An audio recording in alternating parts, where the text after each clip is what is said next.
second method we can use to solve systems of linear equations is called the elimination method. Some people also call it the addition method. Because our strategy here is to add our two equations vertically.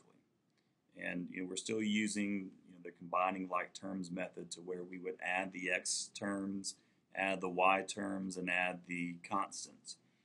But before we add these, we want to be able to add so that we eliminate one of the variables, either x or y.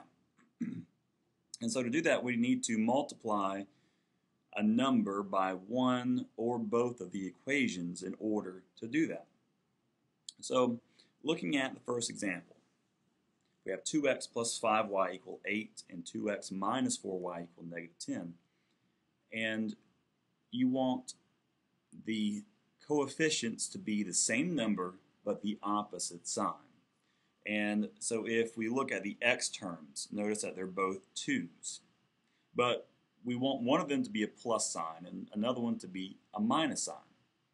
So in order to do this, I am going to multiply the first equation by negative 1. And this will change all of my signs. So now I have negative 2x minus 5y equal to negative 8. And my second equation remains unchanged.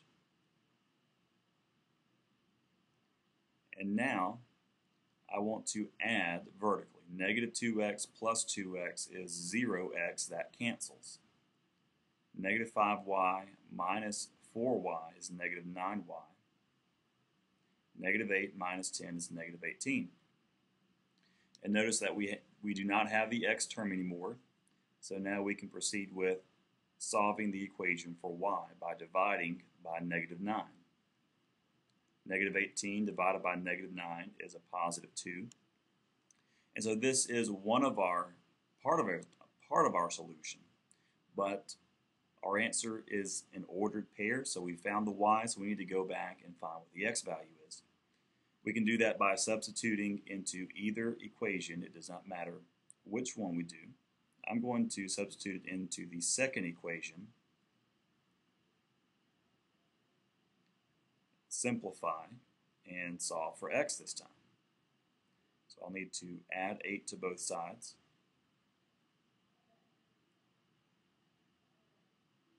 And then divide by 2,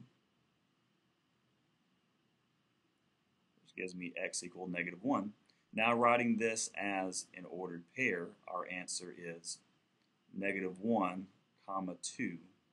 And this is where our two equations will intersect on the graph.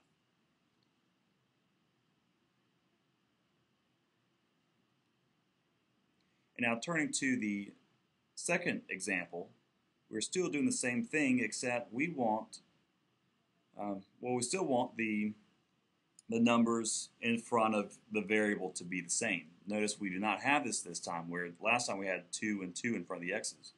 Here we have 3 and 2. So we're going to have to multiply the first equation by a negative 2 and the second equation by 3. And by doing this, this gives us the same number in front of x,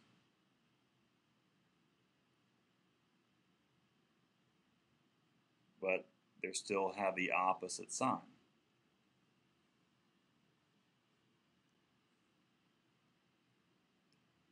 So now we can add.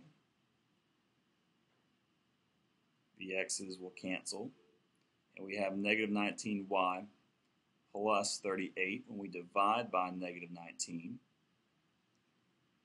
we have y equal negative 2, sorry. And then again, we substitute negative 2 into one of the equations. It does not matter which one we substitute. So 3x minus 4 equals 8. We add 4 to both sides.